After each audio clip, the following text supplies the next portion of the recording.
We back.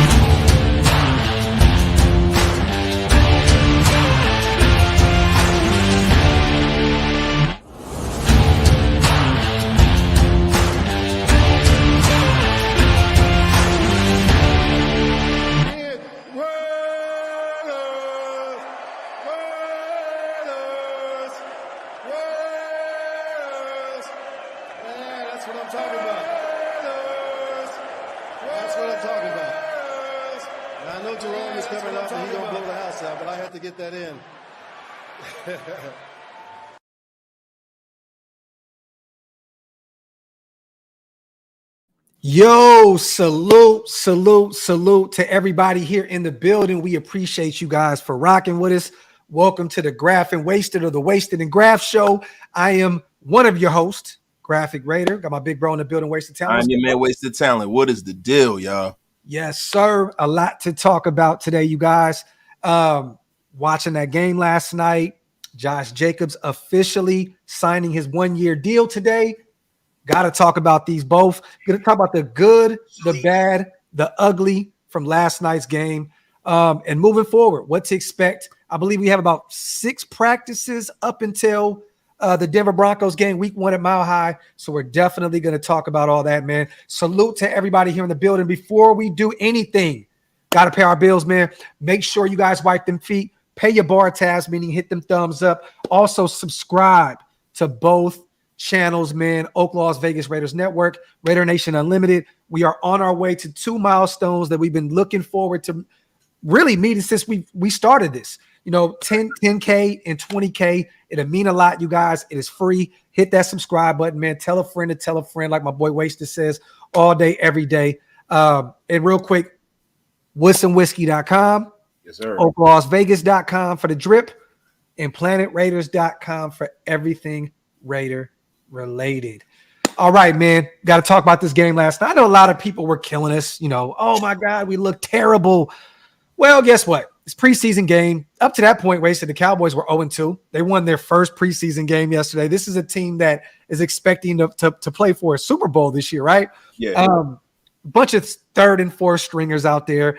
I wasn't really watching that game to win. I was kind of watching to see what some of these guys provided on their last chance to really go out there and not only win a roster spot with us, but maybe another team. Mm-hmm. So we want to talk about some good things, some bad things, and some very ugly things. I'm going to start with the ugly, okay? Man, Zeus. It's like, I'm so happy that Josh came in at the time he did. And you guys, look, you know me. I will tell everybody when I'm wrong. I may have been wrong because I know he's not running behind a starting offensive line. That definitely does change things. But dog, 3 carries last night, right? For 3 yards. That's not going to get it done. Average 1 yard per carry. It seems as though at this point, every rep that Zeus has looks the same. I mean, what do you have for us in terms of talking about Zeus, bro? That is definitely an ugly part of it. Zeus is painfully average, bro. Yeah. Painfully average. Like, he looks like a poor man's version of Latavius Murray. He looks the part. He has the speed. He should be a phenomenal back. Sometimes he shows flashes of it. But the difference between a guy like a Josh Jacobs and a Zeus is that Josh Jacobs can put that together 95% of the time. Yeah. He can't at this point. Now, look, it may be a little harsh judging him, but, I have to judge him harshly based off of that small sample size because there wasn't a starter up and down that defense when he was out there. Yeah, that's true. So what would you do if these were live bullets and Josh Jacobs didn't come into the building? Yeah. I'm going to be real with you, man. Look, I'm a fan first. And the biggest problem I've always had with Zeus, man, is that we didn't take Tariq Woolen. Yeah. And I'm going to be 100% real. So I've always been critical of Zeus. Yeah. I've always been critical of Zeus because, Graph and I were huge huge Tariq Woolen fan. If you think that Graf is freaking, if you think that he's Sincere McCormick's agent, let me tell you something, yo. Yeah.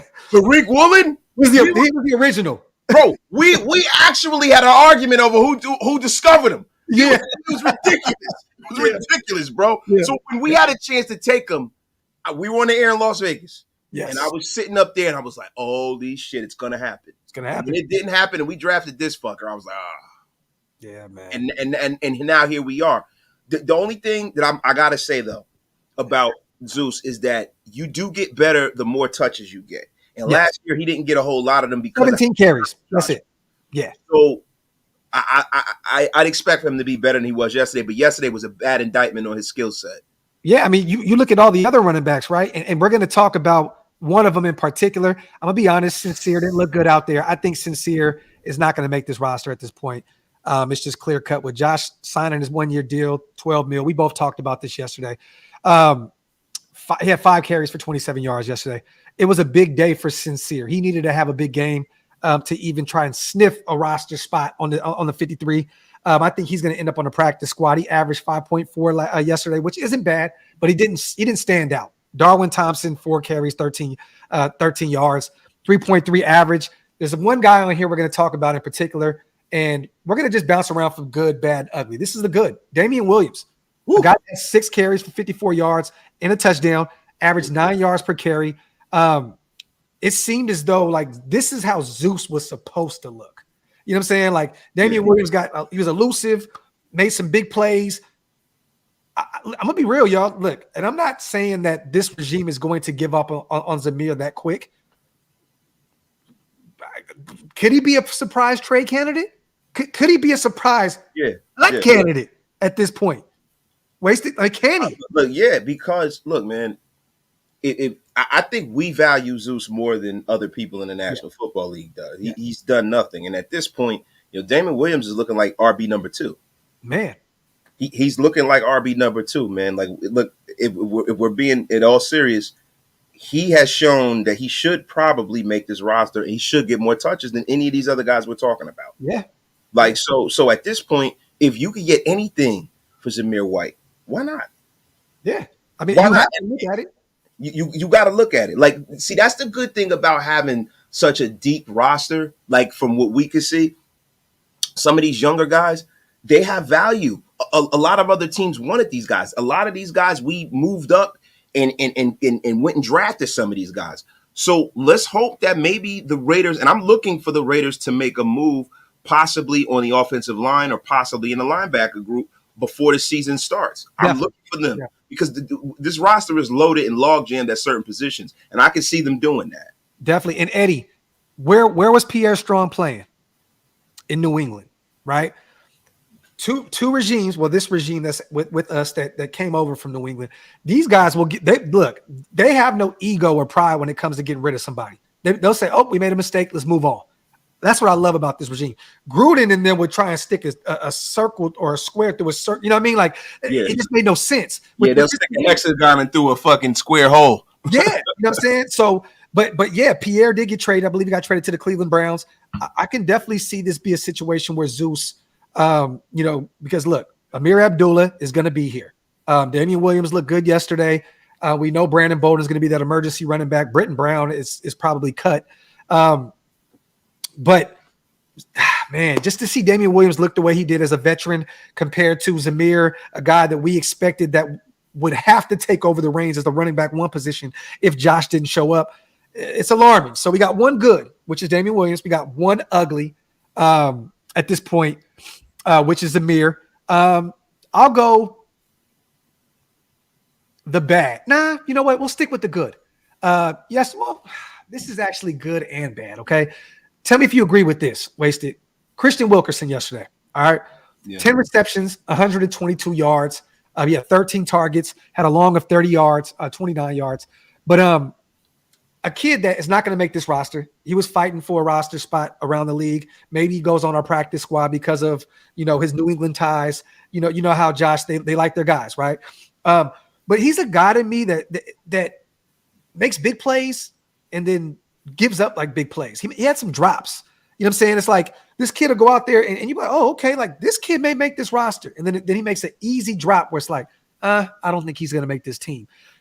Good because of you look at the statistics. I mean, 10 catches for 13 targets, 10 catches. Yeah, that's great. But also looking at him from the grand scheme of things in preseason, he's had some drops. I mean, what do you think about Christian Wilkerson? And is there any way he makes his roster, or is this a guy that if he doesn't make it on some other roster, we just put him on the practice squad? You know, I can't see him being on the practice squad because, you know, we really don't need to stash a guy who's played in this league already. You don't need to stash him. You know what I mean? You got to stash some of these guys that you drafted and want to develop that you don't have a spot for, like i.e. Adam Plant Jr. Like, say, for instance, he doesn't make the after roster. You got to leave because you only have so many spots. So I see them trading Christian Wilkerson. And to be real with you, for him only dropping 3 passes and being targeted 13 times, bro, that catch rate is pretty high. Yeah. I could see him being traded to a wide receiver needy team. I could see him being traded to a bad team, like like the Cardinals. You know, the Cardinals are bargain basement shopping, but they still have to field the football team. So I could see that happening, man. But Wilkerson, man, bro, I could see him winning a roster spot. But the only difference is that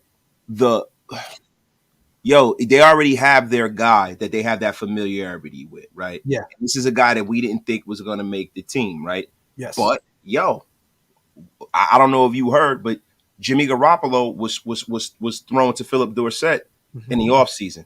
So I think that's definitely a guy that's going to make the roster. Hunter Renfrow, you know, Tucker, all these guys are going to make it, man. There's only 2 wide receiver spots. Then you have to factor in the Carter, the kick returner. So, dude, real rap, man. I know I went around the bend. Let me reel it in. Let me land the plane here. Wilkerson, I can see him being traded. I don't see him really getting cut, but I don't see him being on his roster. Okay. And with drops, I meant during the other 2 the games as well. I'm looking at the grand scheme of things, not just yesterday, but he has some drops in traffic, and it rubbed me the wrong way. I'm like, damn, I know Josh is pissed at him for some of those plays that he left on the field. You know what I'm saying? But I think we're going to keep Cam Sims. I know you've seen that catch. Oh my God. And Cam Sims gives that projection that we were talking about, that big body wide receiver. Yeah. So yeah, he's probably going to make it too, man. You called that. I got to give you respect on that, bro. And Philip Dorsett, to see him in the game that late yesterday, well into the fourth quarter after having pretty much a pretty big game, right? He had over 70 yards receiving a week ago. He only had 2 receptions for 8 yards. So he's a guy that I know that they're still looking at, like, is he going to make this roster or is he not? I'm not really looking at anybody else. I know Jesper Horsted had a pretty good day yesterday, 3 receptions for 28 yards. Trey Tucker had a catch for 11. He's going to make this roster, 3rd round pick. He's young. Zamir White had 1 for 4. Isaiah Zuber, none. Darwin Thompson, 1 reception for 0 yards. Michael Mayer had 2 catches for 20 yards. But I don't know, man. Yesterday was kind of weird. Tell me if you agree with me on this. The defensive line as a whole. I liked Tyree. I know a lot of people are trying to nitpick him. He's going to be really, really good once he gets it together. Once he figures out, once he gets his technique down and everything, the way he bull rushed that right tackle was disgusting. Wasted. It was disgusting. Once he puts it all together, Tyree's going to be a guy. He's going to be a guy. Oh, yeah. He got a few reps out there. I'm not going to nitpick him. He's a rookie. This is only him getting his feet wet. You know what I'm saying? So, but the few reps that he was out there, oh my God, bro, you see the power. The power is there. The power is there. You just got to reel it all in. You got to reel it all in. My best friend in life that I grew up with, he said to me, I've never seen a guy that's that big not succeed. Yeah. You know what I'm saying? So when I saw what he did, oh my God, man. Yo, that kid is a monster, man. That right tackle, Wasted didn't even want to get up off the ground. He just laid there. You could tell he was embarrassed. He was like, I don't even want to get up, bro. It was disgusting. But that defensive line, 0 sacks yesterday. George Tarlis, I think was he the one that came up with that one? And it wasn't even a real sack. The quarterback Shout out to Tom Brady yesterday. Will Greer, Will Greer, the quarterback of the Dallas Cowboys yesterday, had over 300 yards passing on us, over 50 yards rushing. Will Rogers? Oh man, Will, yeah, for real. Aaron Rodgers himself. But what happened was it was a bad snap. Went through his hands. He fell on it. George Tarlas ended up falling on the quarterback. We got one sack on an accidental. It was an accidental sack. You know what I'm saying? But that defensive line was non-existent yesterday. Where all of the energy surrounding around Adam Plant Jr. is completely gone. It's gone. Like at this point now, I think you could be able to stash him onto the practice squad. I think Malcolm Kuntz is going to get that spot. We were all kind of like, oh, maybe it's Malcolm or it's Adam. At this point, that's Malcolm Kuntz's spot. That is. And maybe Jordan Willis sneaks in too because of the versatility. You can kick him in, kick him out, play special teams. But Adam Plant, man, I'm very, very like, what happened? What happened? Man, the funny thing is, in practice is one thing. It's another thing for your teammates to take a shine to you and to like you. It's a whole nother thing to go out there and to produce when the lights are bright. I think Adam Plant Jr. has a lot of skills, and I think that he has prerequisite size and everything that you're looking for in the defensive lineman. I just think that he needs some more seasoning. He needs to be put on a practice squad at this point. Yeah. You know what I mean? And there's no disrespect to him. If he makes the active roster, I'll be happy about that too, right? Yeah. But at this point, man, that defensive line, man, look, their guys like Matthew Butler, probably not going to be here. No. The only guy that I was impressed by yesterday was NJS, Nestor J. Silvera. Yes. That's it. The rest of the guys have disappointed me, man. There was a few times though, your man, thick frame, got a pressure on the quarterback. He was a little, kind of. He had an okay game yesterday, but you're right. Jay was the only guy to show out on the defensive line. Everybody down the line was disgusting, man. It was disgusting. There was no pressure on the quarterback. Will Greer was doing anything he wanted to do. It was ridiculous. And another ugly. We could talk about this right now. A guy that we were high on, Duke Shelley. He looks bad, man. Like now I'm feeling like Amik is going to steal probably that last spot at the corner position. And Duke Shelley may be on the way out. David Long Jr. looked bad. Like the end of that corner room is very questionable right now, Wasted. It is. Yeah, man. And this is the problem, right? We have to see the preseason through because look, we're all guilty of this.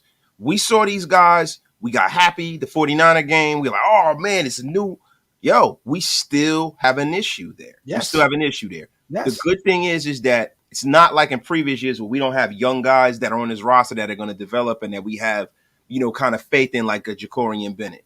And normally if you have 4 good corners, you have a pretty good corner room because you don't get down that peak part of the roster where you're playing, your 6th best corner. So let's hope we're not in a position where we got to play our 6th best corner. No, yeah. And just complete the defense completely. Even Tyler Hall looked suspect yesterday, a guy that I thought was going to make this roster that they were high on. I don't even know about him right now. I mean, I still think that they're going to keep him around because he could play in the slot. You can kind of move him around a little bit. Amik had an okay game yesterday. Drake Thomas had a really good game, 7 total tackles, 4 solo. I think he's going to make this roster. I think he was actually out there calling the defense yesterday. I think Drake had the green dot yesterday. I could be wrong, but he looked good out there. This is a guy that is a UDFA that I think is going to actually show out in year 1. But man, that defense as a whole, man, they gave up. What was that? What was the fullback's name that was running the ball for the Cowboys yesterday? White. He was just absolutely destroying us. Bro, this dude was looking like Larry Zonka. It was ridiculous. Yes, bro. Ridiculous. And bro, this is Hunter Lupke, I believe, right? Is it Hunter Lupke? Hunter Dookie. Bro. Hunter Dookie. Lunatic's Pale Moon, you are a huge Cowboy fan. What is your backup? What is the jabroni who was running the ball for you guys' name? Hunter Lupke. He's right at you. Thank you, Loon. Well, Hunter, I'm sorry. I didn't mean fullback. I meant halfback, you guys. Halfback Hunter. Yes. Jabroni Lupke ran all over us, man. The biggest jabroni in the National Football League ran all over us. Bro, that guy had what do you have? 15 carries for 58 yards, and then he had 5 receptions for 60 yards and a touchdown. He was cooking us yesterday. That guy absolutely destroyed us. North Dakota State kid. Yep, John. He looked good. He looked good out there. So let me ask you a question. Were we serving up a bunch of vanilla on defense? Oh, definitely. And So, I respect it. See, this is the thing that people don't realize, Wes, and I'm gonna give you right back to you, brother. People were killing Patrick Graham yesterday on Twitter. Vanilla ice cream, brother. We literally went to Baskin Robbins and asked for the most simplest shit in the world. Give us vanilla. And that is exactly what Patrick Graham gave us. But at the end of the day, these players did not do enough in that vanilla system. You know what I'm saying? Like, somebody's got to make some plays. You can't be productive in the base defense. I have questions about you playing in a sub package. I have questions about you having more responsibility. Yep. Because zone defense all day. Yep, zone defense. Because these guys that they're playing against aren't going to be in the National Football League next week. And they got dog walked. And that's bad. Now, I don't want to be a prisoner of the moment. Sometimes we all do that. I don't want to be that, but I'm going to be real with you. I am concerned about the middle of that defense in a really, really big way, man. So some of the young guys, we thought we were going to have trouble deciphering who's going to stay and who's not. Man, I tell you, a guy like Adam Butler. Yeah. Adam Butler was a guy that I was really, really high on, right? So Vera's a guy I'm really, really high on. Now, if I'm not mistaken, they're both going to make this roster. Yeah. Adam Butler didn't even play yesterday. They sat him out. He's good to go. So that goes to show you the impact he had during the 49er game. Yeah. That goes to show you, right? Yeah. Now, what we have to hope is we got to hope that Bilal Nichols and Jerry Tillery are the deal. Because if they're not, we are in serious, serious trouble. Yeah. And I think Bilal Nichols is going to be a dog this year. I do too. I do. And they both weren't even dressed yesterday. So, they're ready to go. They're going to make this roster clear cut. Let me get this super in, man. Shout out to our dog, Ro. How do we keep Renfro, Carter, Tucker, and Dorsett, all guys that do the same thing on offense and special teams, but not keep Sims? And we talked about this before, Ro. Sims is that big body guy, can get it done for you in the red zone. I think he's going to make this roster. And I don't think that – I think that Dorsett is the guy from the outside looking in. He's going to be on the outside looking in. He is a Patriot guy. You know what I'm saying? Josh brought him in early on in the process during free agency, and he had a good game for us last week. But me personally, you look at potential. Sims is a lot younger. He brings a certain skill set that we don't have on this roster. Dorsett is on the wrong side of 30, and we have a bunch of guys that does the same thing as him. So to be honest, I don't know how they could value Dorsett over Sims. You get what I'm saying? I just don't see it.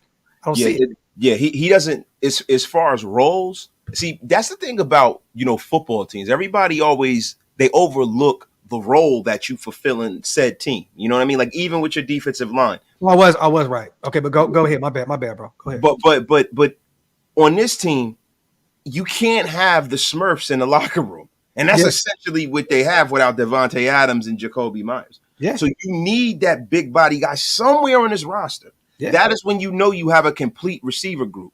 So that's the thing. The only thing that I can say about Philip Dorsett is the one thing about the National Football League that really rings true is relationships are key. He has a great relationship with the quarterback and the head coach and the GM. So that would be the only reason. But if we're talking about roles, Cam Sims it's got to be the guy that they would value over that. Definitely. I'm gonna put a couple names out there as well, and let me know if you agree with me, big bro. So a couple guys that I thought needed to have some big games yesterday, right? One of them is going to make this roster because he was just drafted this year. Amari Burney, he looked lost out there yesterday. He did. He looked very lost in that defense yesterday. He had 2 solo tackles, 4 total. He had 1 tackle for a loss, but he looked lost. A guy that I thought that needed to have a big preseason, which he had 1 big play, but that's it. 1 big play. Isaiah Pola-Mao. I don't know if this guy makes this roster now. I'm going to be totally real, bro. Like, I don't know about that. Bruh, I'm going to be real. I don't know if Isaiah Pola-Mao makes this roster. He looked suspect yesterday. Outside of that pick 6 that was a gimme, what has he done in preseason? What has he done up to this point? Nothing. The thing is, who's the guy who's pushing him off the roster? What do you mean? That's the thing. Who? Because he's a safety. What safety's pushing him off this roster? Because you got the 2 starters and you got Chris Smith. They're a lock. Chris Smith's a lock, right? So who's the 4th safety who's pushing him off the roster? Roderick Teamer. Roderick's special teamer is just that. So I don't think that they're going to add him to that number, right? But they like him a lot.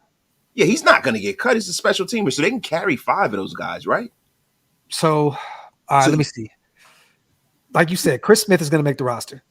You got Um, too strong, you got too Epps, you got brief, and Merrick. Yeah.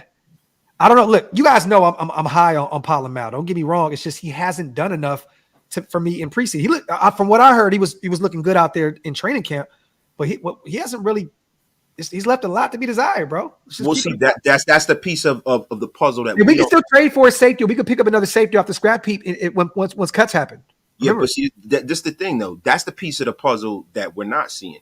How it's translating in the classroom, what he did in practice, what he did in the joint team practices, because that's a piece of the puzzle with evaluation as well. He did very, very well against the Rams and the 49ers in the joint team practices. He had interceptions there. He asserted himself. He did what the team asked him to do as far as his body goes.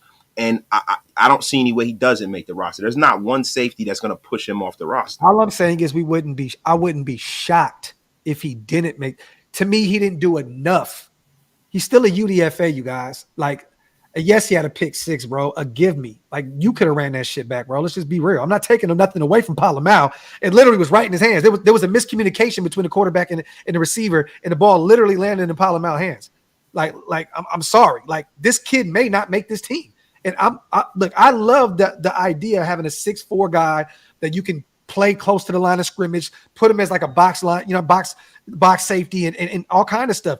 There could be some looks where you see three safeties where Palomar could be that third guy. I definitely agree. I'm just saying from what he's put out there, he hasn't done enough. Well, Graf, you can't say that because look, how many times have we had people have a ball thrown right into their phalanges, right in their fingertips, and they drop it and they don't run it back? He completed the mission, right? So I have to put that in the plus. No, I'm not taking away from it, but I'm just saying he made a play, but did he make a play? Yeah, bro. Come on, bro. He took it to the house. What the fuck? Like, this is the point of the show, you guys, where I say wasted, stole my hat and my shirt, and yeah, right. yo, you gotta tell him. You gotta tell him what happened with this, yo. So we hit the live button, right? And he has the Gruden screen up, so I can't see what Wasted says. Nah, bro, I gotta go change my hat and my shirt. I'm like, what you mean, bro? He turns the camera on. It's the same hat and the same shirt. Shit. If I had a chain on, bro, this live would be disgusting. Like, I know, man. It would be disgusting. But look, this is not me shitting on Palomar, you guys. I definitely want to keep him around. I love the idea of developing him. I believe his uncle is our running backs coach. You know what I'm saying? He has that bloodline. I would love to keep him around. I'm just saying this regime, they want to see players make big plays, which they did with the pick six, but he just left a lot out there on the field for me yesterday. I don't know. Do I have him making this roster? I've always had him making this roster. I would not be shocked now if he does not. Yeah, but and then the thing about making plays, being a safety, right? Was he tested a lot? Because you know what I'm saying? It wasn't like the Cowboys were throwing the ball at him and he was getting burnt or anything like that. So, that's another piece of it, man. Like, I think Palomar makes the roster in a big way because, like I said, who's pushing him off the roster? You got the backup at free safety. You got the backup at strong. He's the backup at strong safety.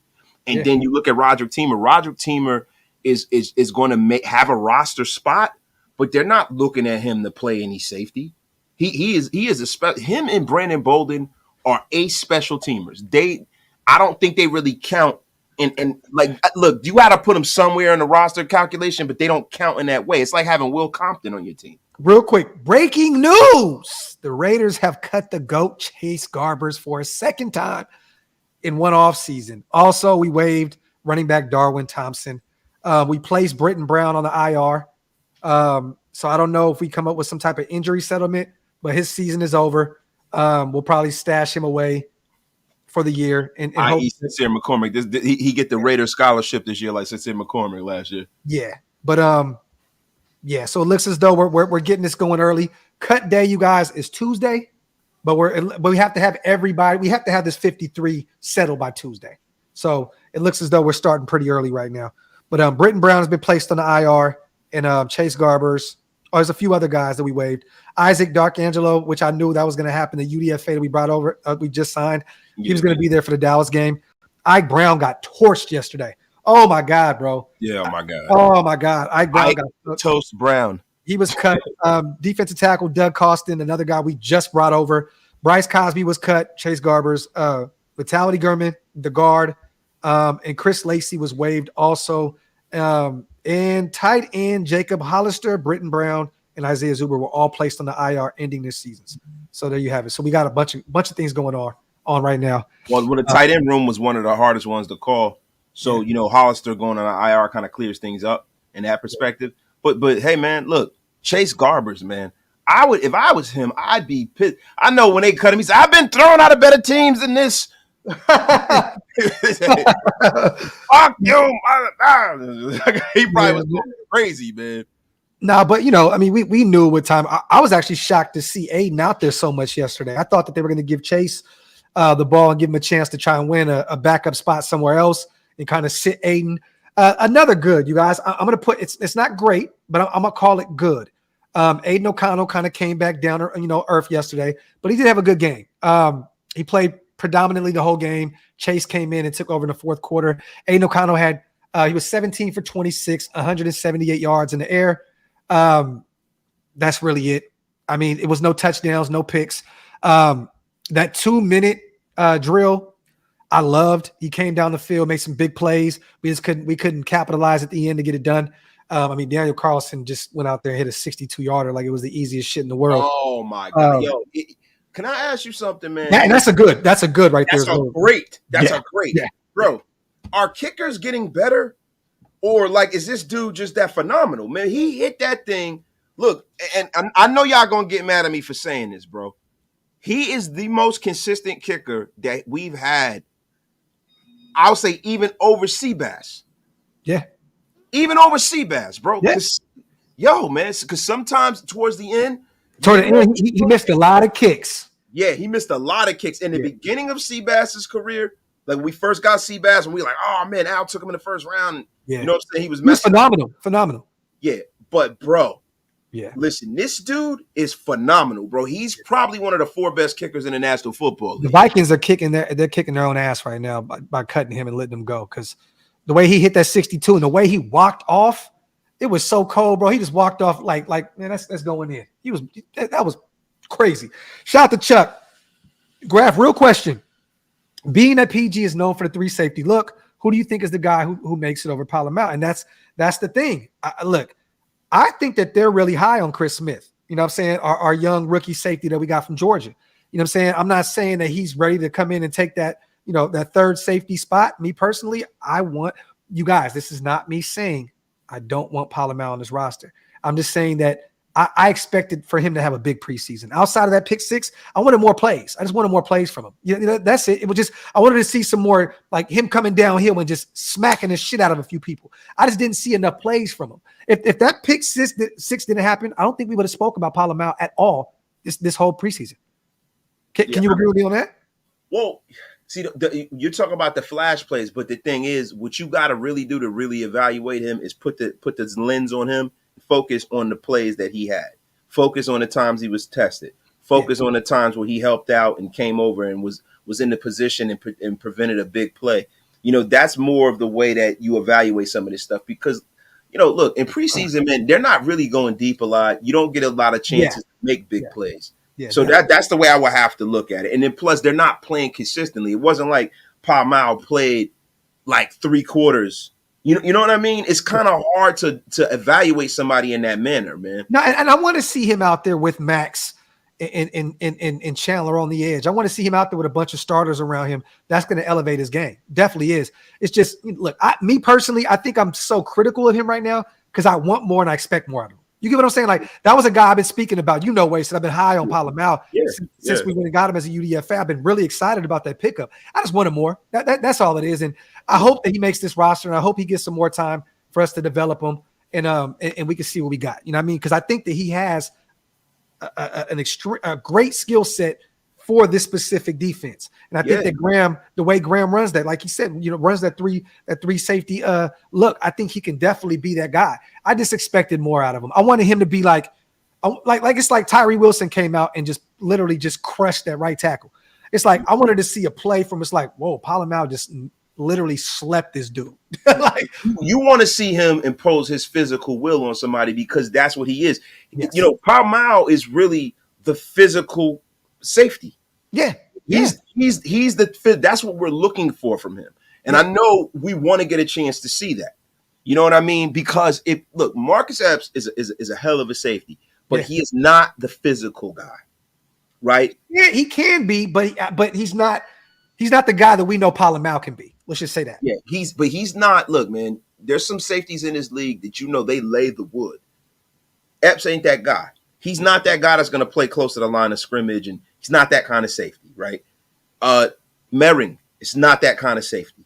They're good safeties. They don't let things get behind them. They make tackles. When you throw the ball to them, they're going to intercept the ball, but they're not going to come up and knock the living crap out of somebody. Yeah. I want to see that. I want to see more of that from Pau Mao, because if they're going to have him playing as that third safety, he's essentially being a linebacker. I want to see him hit somebody, man. That's what I want to see. Salute to everybody here in the building. We're over 700 deep, man. Salute to everybody. Make sure you guys hit them thumbs up, man. Wipe them feet, pay your bar tabs. Also hit the subscribe button on both channels. We definitely appreciate you guys. Shout out to Joe, man. Zeus is disappointing me. I can't lie. Thank God JJ signed up, because we stand to succeed with him. Meek can't make this roster. I'm sorry. Well, I'm gonna be honest with you, Joe. The way yesterday kind of played out, I have Meek making it over Duke Shelley and David Long Jr. So. This is a guy that played played in this system already a year prior. He has a leg up in that regard. I think Meek is a guy that we've talked about this a million times before. Wasted, gives up big plays, makes big plays. He's a playmaker. You know what I'm saying? So I'd rather have him than I thought Duke Shelley and David Long. Well, not David Long, but really Duke Shelley was going to stand out against these third and fourth round guys. It just it hasn't translated, and I'm shocked. He was cooked, bro. He was getting cooked. Yeah, man. He played down. He looks like he belongs with them.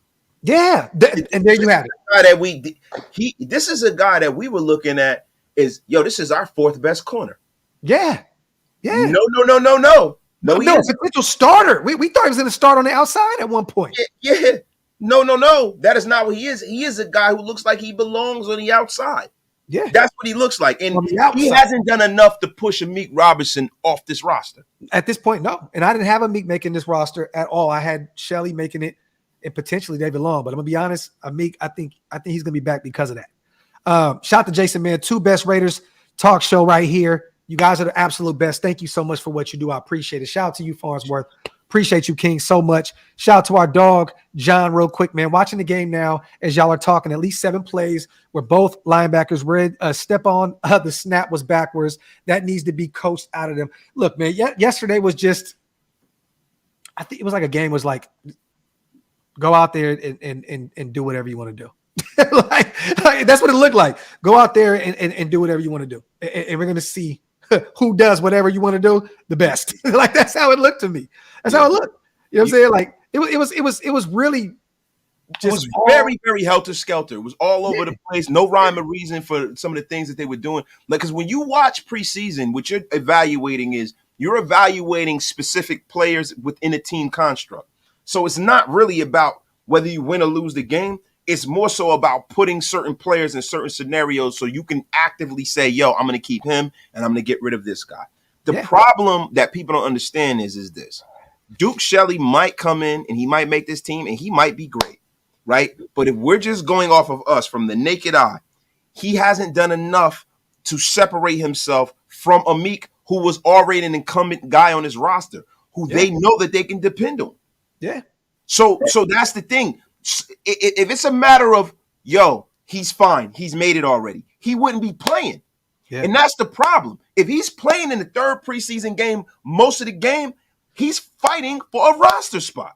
Yeah. And we're not saying that, yo, look, I know that career-wise, Duke Shelley and Amik Roberts, really, to be honest with you, Amik Roberts has had a better career. People are like, oh, Duke Shelley was so great. Amik's had 2 picks last year. I think Duke's only got, how many picks he got in his career? 1, 2? Maybe.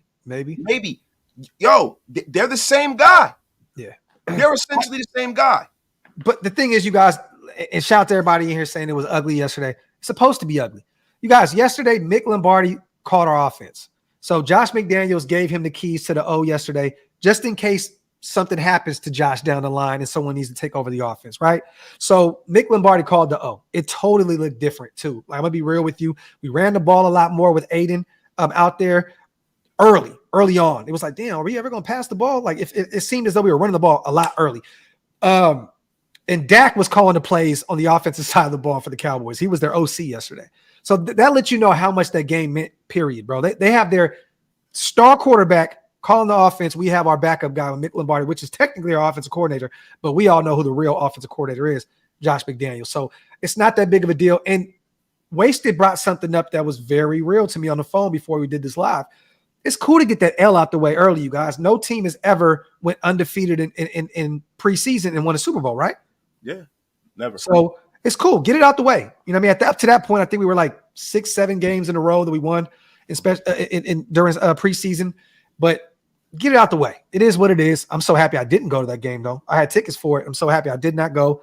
I stayed my sick ass at home and just watched the game because that would have been a waste of my time and money going to that shit.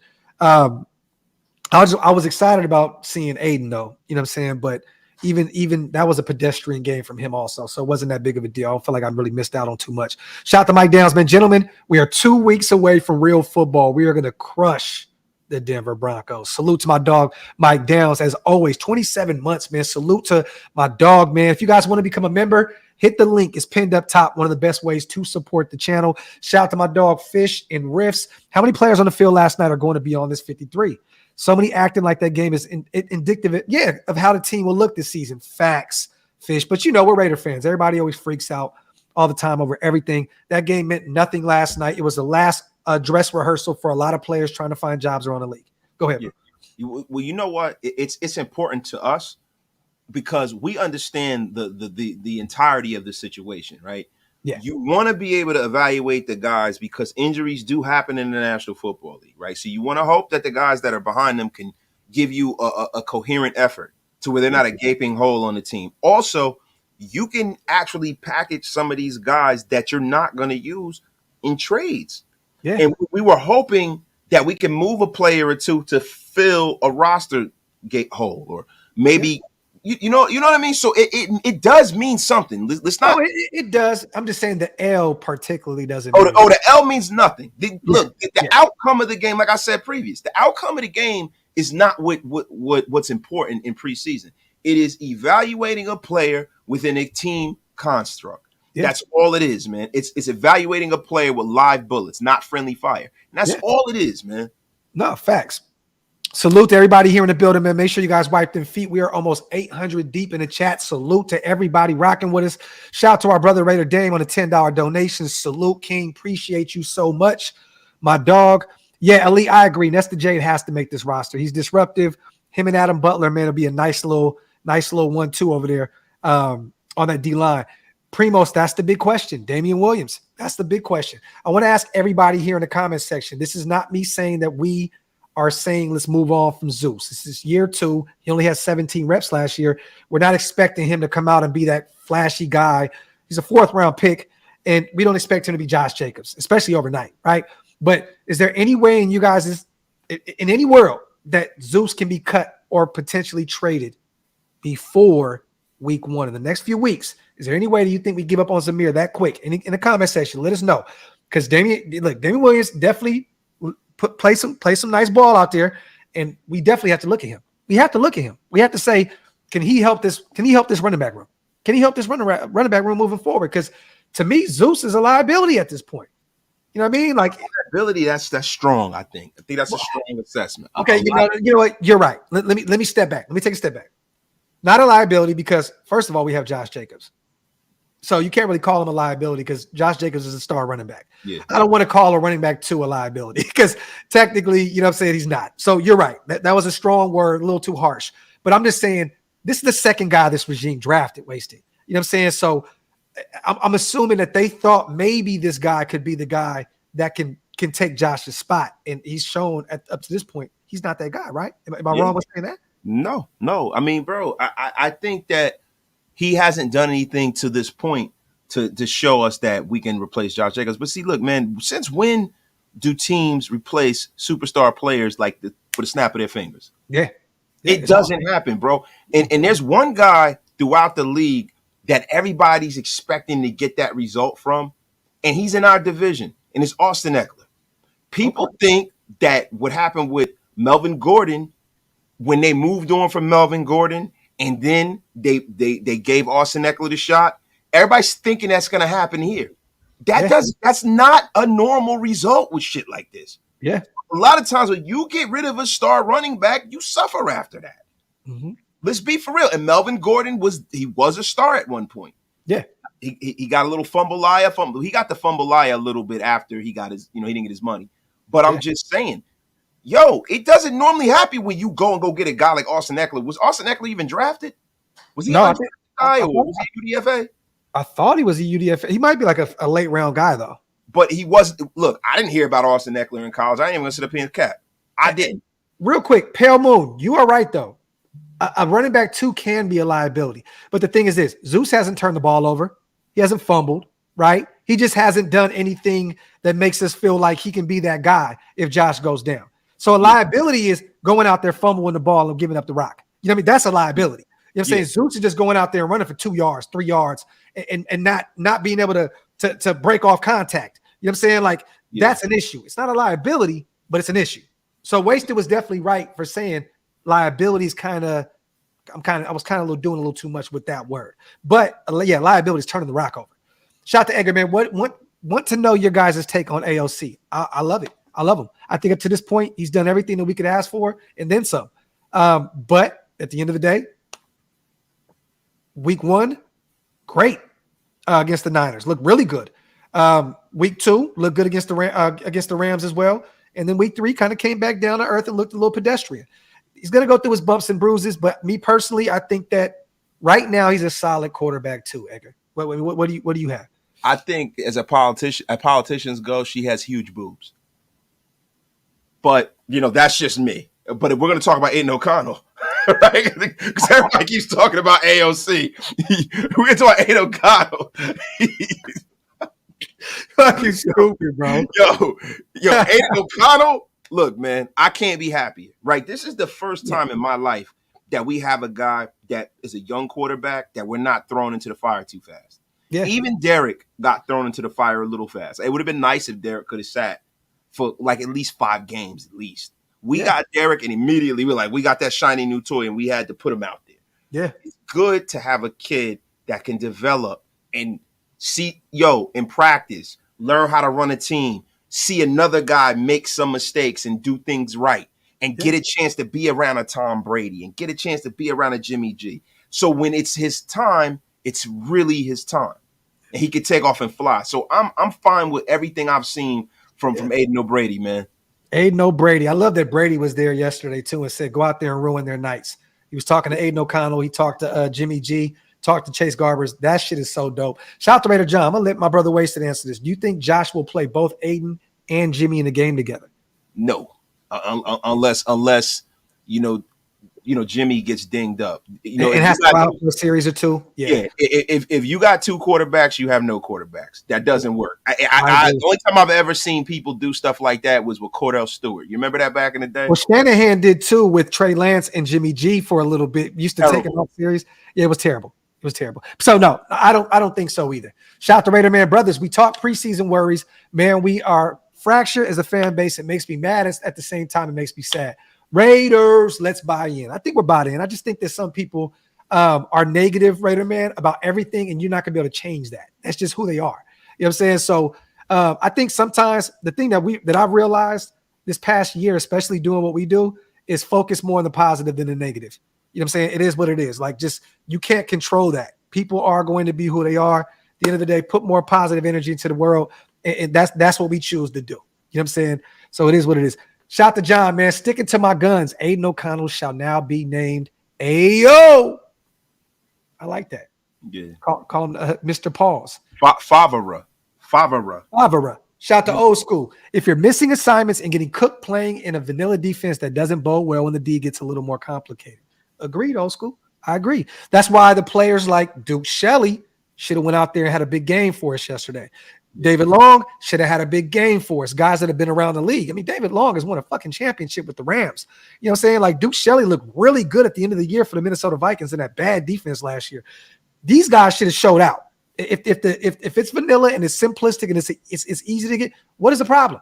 What is the problem? Hey man, look, the thing is we're just judging off how they played in preseason. There's a lot more that goes into who makes it and who doesn't. Yeah. Right. So if they're picking things up and they practice well and they like them around, because you can't cut all of these guys, right? Faison is hurt. Bryce Cosby got cut. They're probably, if you look at how many corners they're going to keep, you got 3 guys who are definitely going to make it: Bennett, Peters, and Hobbs, right? So then you're going to need 2 more guys. So there you go, right? Yeah. So it's probably going to be Shelley and Meek.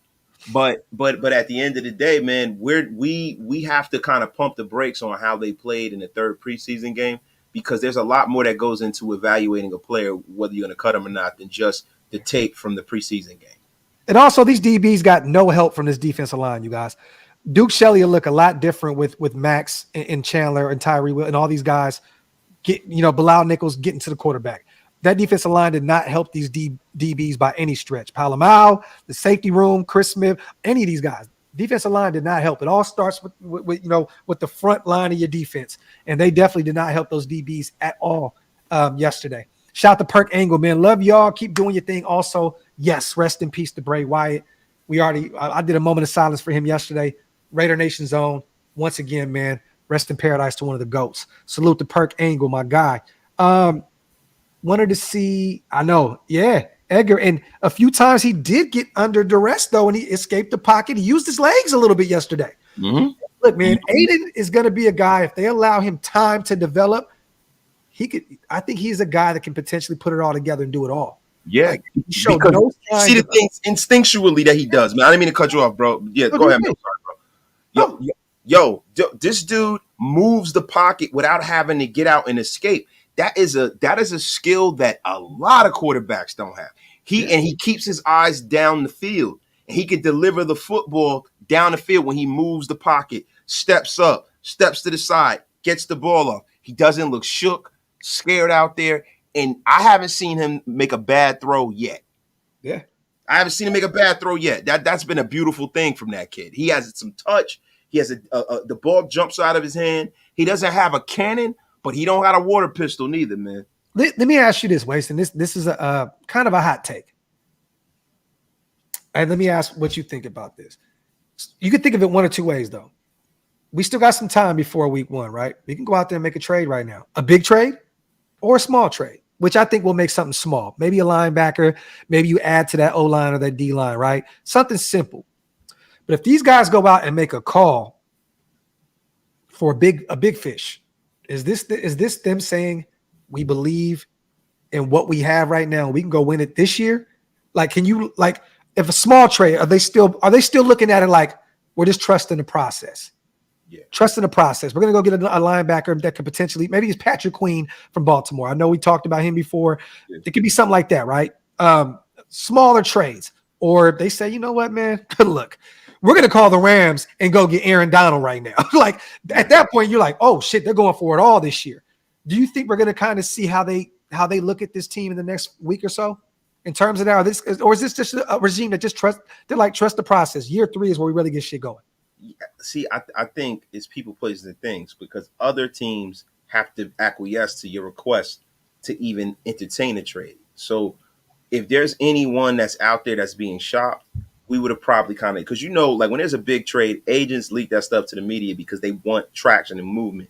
Definitely. There's no one out there that's floating around that is a difference maker who is probably up to be traded at this point in the season.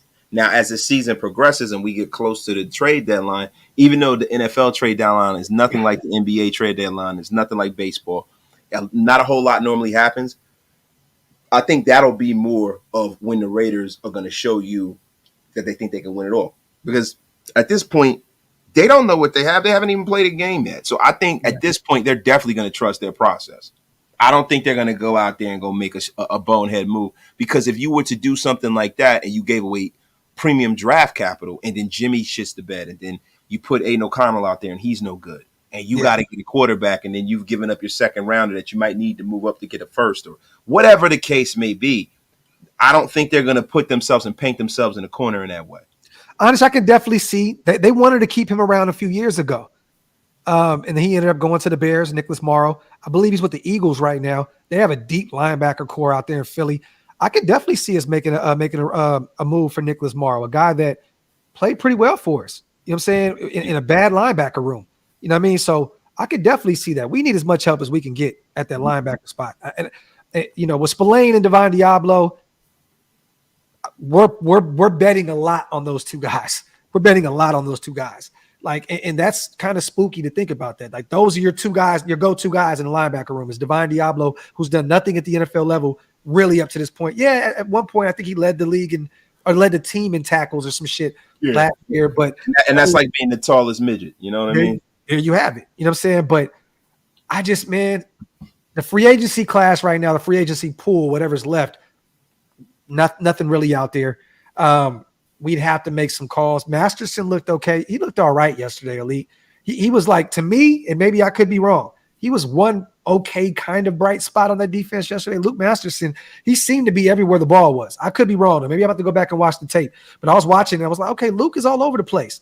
That doesn't mean he was making big plays, but he was all over the place. You want to see some guys be around the football. You know what I'm saying? To me, it just looked like he was running around jumping on a pile. It didn't really look like he was doing a whole lot out there, bro. He wasn't making no difference out there. Like, no, he wasn't making any major plays. I think, what did he have yesterday? I think he had 3 total tackles and 2 solo. So, I mean, it wasn't a big game for him.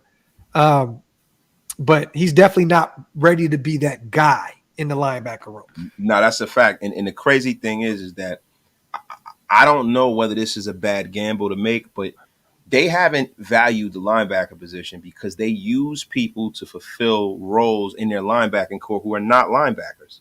Yeah. And that's a huge, like you and I, we had a disagreement about the kid who got traded to the Giants, Isaiah Simmons. Yes.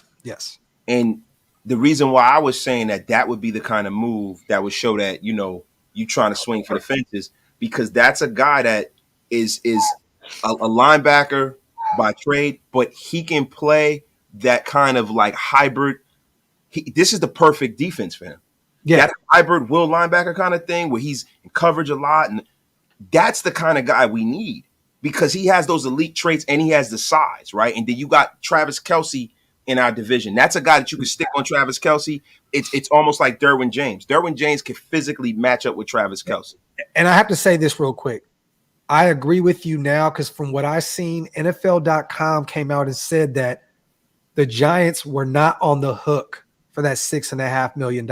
It was only 1.5. Now, if the Raiders were only paying 1.5 for Isaiah Simmons, I will backtrack and say I would definitely do that. You know what I'm saying? Like, definitely. Even up to 3.5. Normally, when a trade like this happens and it's a salary dump, there's most of the time the incumbent team has to wear the liability in that salary cap hit. Yeah. So that's the reason why those are the kind of moves you make. You don't jump out the window and trade like Gruden and them used to trade premium draft capital for guys who were about to get cut and burnt out. Yeah. I don't want to bring those guys up. You know what I mean? I don't want to summon the spirit of John Gruden.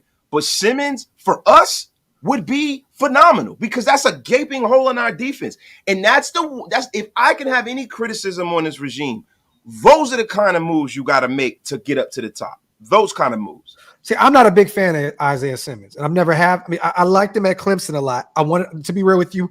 You know what? I can't say I wasn't a big fan. I wanted to draft him that year when he came out, but since he's made it to the NFL, he's just left a lot to be desired. And we know how Arizona is, right? They play all these guys out of place, and they end up, being forgotten in the NFL once Arizona goes out and gets you. You know what I mean? But I just don't know if he's going to be that guy, bro. I don't. Grab. What we're doing is we're depending on Chandler Jones to essentially be an outside linebacker.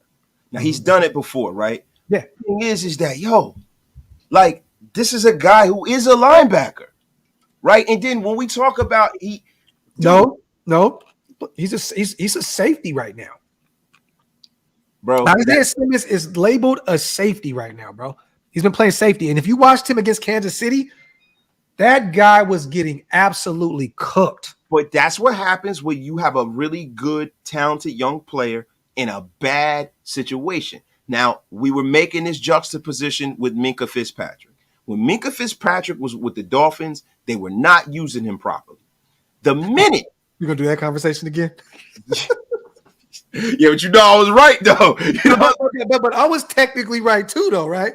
bro, the minute he left and went to the Steelers, he became an all-pro and a Pro Bowler. It matters where you play. No, it matters where you play. It does, man. And I think he's going to a situation with a guy like Wink who's going to take him and be like, this is what this kid does well. Let me put him in the best situation to succeed. And I think the Raiders with Patrick Graham, we have that kind of a defensive coordinator that can look at him and say, hey, man, this is what this kid does well. He's going to succeed here. That's why I'm not worried about Isaiah Palmer. I'm not worried about it. Let me ask you this then. What positions right now are you looking at right now in terms of people cutting or potential trades? What positions? Is there any specific teams in mind that you're looking at and saying, I wonder if they're, because Arizona is imploding. They're getting rid of everybody, but I don't see anybody on that roster that I'm willing to take, like outside of superstar, Buda Baker. Listen, yeah. I will give up a third and take some of that salary off their hands and even give them one of our young safeties. I'll give them Merrick for Buda Baker. Oh, hell yeah. See it? Trayvon Merrick and Buda and a third for Buda Baker? Come on, man. They wouldn't do it, but shit, I give it a second. Why not? But the only thing with Buda is that you got to pay Buda. Yeah. And that's the thing. Buda wants to leave because he wants to get paid. He knows that it's operation shutdown.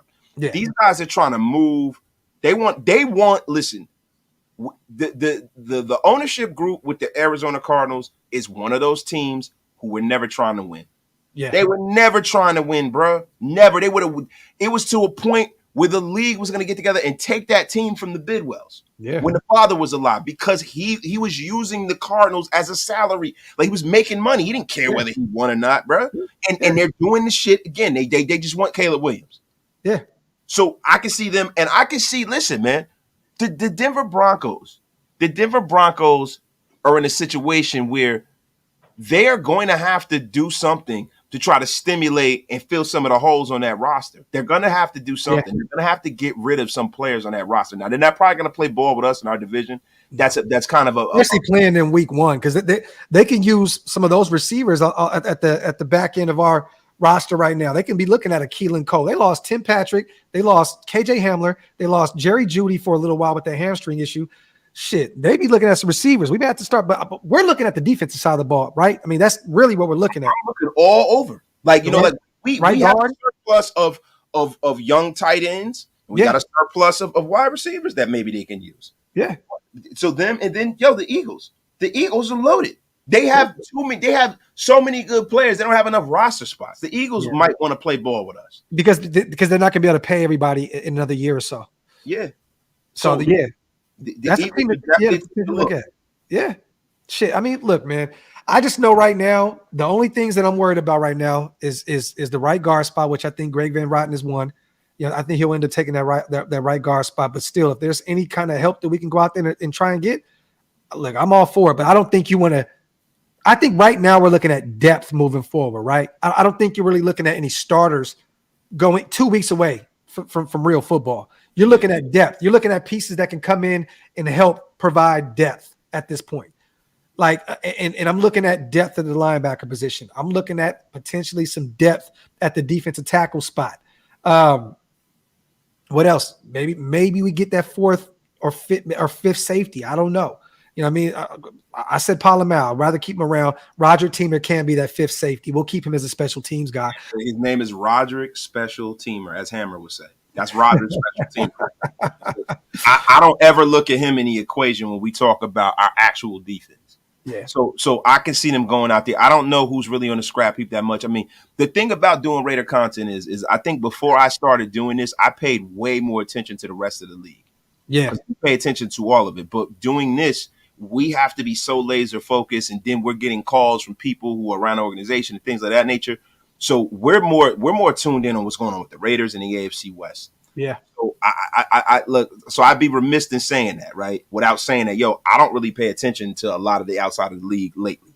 But I'm gonna be real with you. This team, as currently constituted, needs to make sure that they hit it out of the park with a lot of their draft picks. Yeah. They need to. So they're in a point now where this is operation development right now. Yeah. They're not going to get rid of their guys as fast as we would like them to. I'm thinking they're going to trust the process. Me too. because if that's not what they wanted to do, they would have swung big in free agency. And it's probably better that they trust the process this year and try to get this thing turned around in a winning trajectory, because next year they have so much money coming off the books, right? So it'll be a perfect storm for the Raiders. Yeah. You have the money coming off the books. They'll have full draft capital, and a bunch of young players who are moving the needle and playing well. And that's the kind of team that free agents want to come to, man. So that's what I would hope for. Winning is definitely about balance, man. Shout out to my dog Raider, man. And Wade, Michael Mayer looked good in the passing game, but he still needs work in the blocking, in terms of blocking. I seen him get dominated yesterday, by some defensive linemen, like Michael Mayer or some edge rushers. Or no, just completely just defensive linemen in general.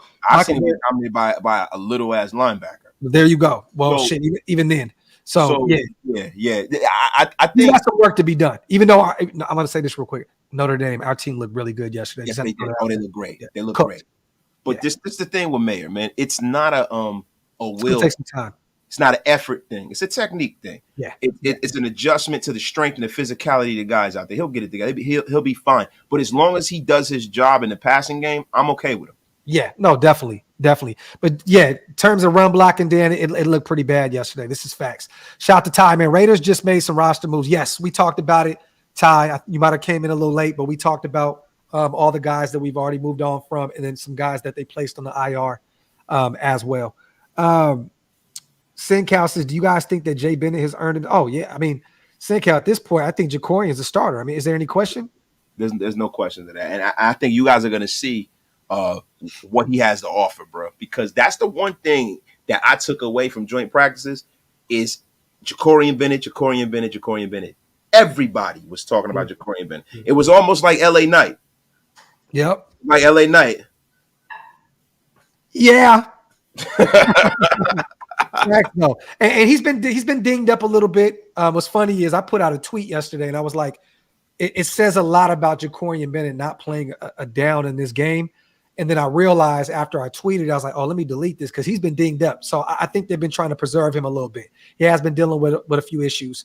But I definitely believe that he's going to get a starting spot, though.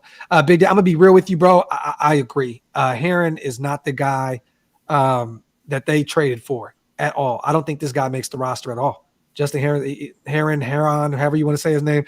I think he's just definitely. He's coming off a catastrophic knee injury.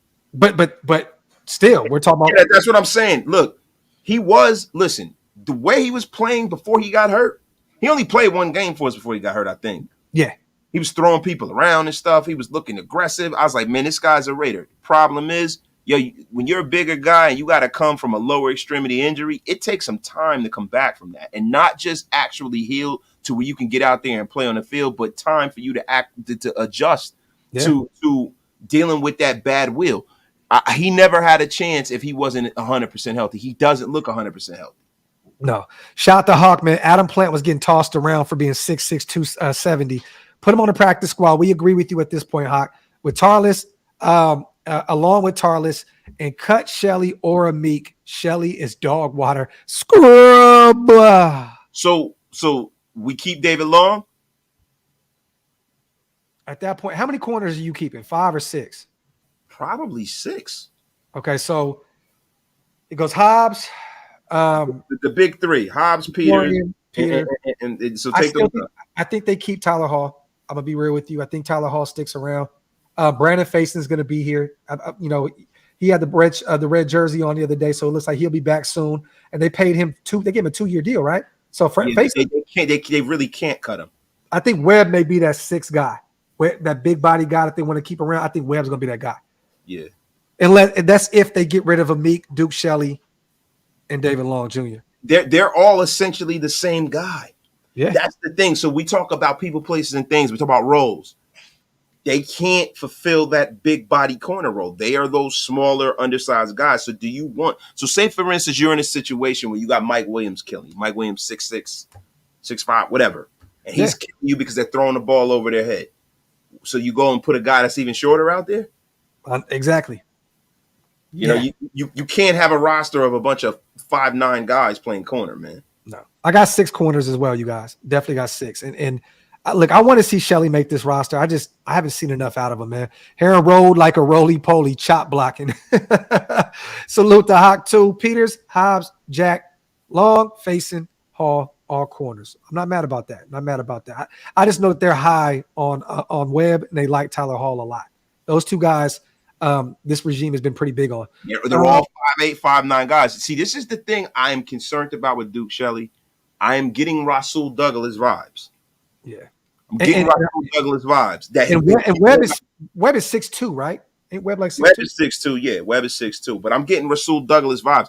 I don't want to see one of these guys leave and go to like Green Bay or some shit and play like a madman. That's what I don't want to see.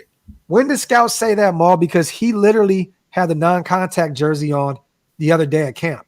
So they were slowly but surely bringing him back into the fold. I don't think he's on the actual IR. They literally had him in a red jersey. So I don't know. When did Scout tweet that out? Because I don't remember seeing that. Yeah, man, it's getting very unorganized with the Pearl Harboring that's happened to our buddy Raider Scout, man. Yeah, man. It's rough, man. He just posted it. Okay, so let me see. Let me see what he said. Wouldn't shock me if the Raiders released a vested veteran that won't be open to waivers and re-sign him after placing Brandon Faison on IR. But he's saying that he thinks they're going to. That's a possible scenario. That's not what happened. It is, but I think Scout's getting ahead of himself with this. I'm gonna be real. No, there's been no news anywhere else that's happened. What Scout is doing is Scout is giving you what he thinks is going to happen. Yes, that's not what definitely happened. So, guys, sometimes we there's in grammar there are periods, commas, and things like that, and you got to pay attention to them little things. Decimal points matter. Yeah. He didn't put the decimal point in that statement. Yeah, that was an opinion. Maul even said, "Oh, I read it wrong." Yeah, it was him giving his opinion, but I don't think that Scout realized that he had the red non-contact jersey on last week, my brother. So I think he's coming along well. He'll be ready for week 1. But I could be wrong. Maybe they do place him on short-term IR and they keep somebody else around. I don't know, but we shall see. Shelley couldn't tackle. Meek just goes for the ball. Yeah, Meek definitely goes for the home run play every time. And that's what kills me with his, the problems with his measurables, right? It's like it's that Napoleon complex. Like, I can make anything happen. Nah, bro, just make the right play and not always the home run play. I think he's trying to separate himself, though, Graf. I get it. About it, I think look, man. People want to see interceptions, bro. People don't want to see a corner out there batting the ball down all the time. Yeah. Back in our day, we were okay with watching Nnamdi Asomugha just bat the ball down and nobody throw at him and stuff like that. Yeah. Listen, we're not falling for the banana in the tailpipe again here in Raider Nation. Don Wagner actually looked pretty good out there, you guys. He's a mammoth, I'm saying, of a man. I mean, he was out there. I mean, look, they gave up no sacks yesterday. Let's just say that. Aiden wasn't sacked, and Chase Garbers wasn't sacked once. So the Cowboys got no real pressure on our quarterbacks. So I'm not going to beat the O-line up like that at all. They looked okay out there yesterday. I liked what I seen out of our UDFA, McClendon Curtis. Thought he looked good out there. But there is some guys that you're like, well, come on, man. Like, what are you like? Heron looked like shit to me. He looked bad. Alex Bars is out of here. He's probably not going to make this roster. Be real, bro. Like before we initially had him as potentially a starting right guard on this team because they wanted that kind of guy that can play all across the O-line. He's probably not gonna make this roster. He's out of here. I think he's gonna be a backup, and I think everybody is saying Greg Van Roten is gonna start. I think That's so. a possibility, but man, I can't see them not starting Thayer Mumford at right. And I think Jermaine Illuminor is going to be a right guard. They're going to move him back to right guard. Jermaine Illuminor has a 1-year contract. He has a 1-year contract, bro. He's too good to sit on the bench. He's still committing penalties in preseason against guys that are bad. Put him back at right guard. I think he's less of a liability as far as penalty-wise being a right guard. I don't see it happening, man. I think he's going to be right tackle. The deal that he took wasted was a super team friendly. This is a bet on yourself type of year. And for him to come out and say, I'm not playing at right guard, to Vic Tafer on Twitter, and for him to take the money that he took, for him to go out there and have to play guard this year and then try and get that tackle money in free agency, that would I don't see that sitting right with him. He's a right tackle. Hey man, look at the way they stuck it up Josh Jacobs' ass. What makes you think they're going to But yeah, they'll stick it up his ass just like they did to the league in Russia. Why wouldn't I don't agree with that. I think that this deal has been there since day one. I think this was the deal that was offered to Josh, and he said, you know what, I'm going to sit back and see what else happens. And he finally said, okay, cool. They added a couple extra incentives to my shit. I'm going to take it. But I think that this was pretty much the deal that they offered Josh the entire offseason. I think the deal is they're going to be like, hey, man, hey, Thayer, you're playing better at right tackle. You're starting. We drafted you. Hey, Jermaine, you want to play? Play right guard or sit your ass down and Greg Van Roten can play. I can see them saying that to him. I don't think that these guys are Belichick disciples. He comes from the Patriots. He knows what time it is. He knows that's a distinct possibility. So, I'm not having Illuminor at guard, though. Like me, look, if he doesn't win that right tackle spot, cool. He's not a starter. I'm going to have him as a backup right tackle or backup left tackle behind Cole Miller. There's no way in hell I'm having him at guard. I would. He played well at guard in New England, bro. Why wouldn't you? Did he? Yeah. He's not a bad guard. That's the beauty of what they did here. They brought in guys who could play all up and down. Like Dylan Parham can play center. They have guys who are multifaceted guys, man. Multifarious even. That could be the wasted word of the day. Even notice the graph and wasted show. Sometimes you get that here, right? I can see them using the Swiss Army knife approach because if you do that, now what you've done is you have a guy that if Mumford doesn't play well, because they were known to move the line around a lot last year. Let's make a friendly bet. No. Because you're going to lose. No.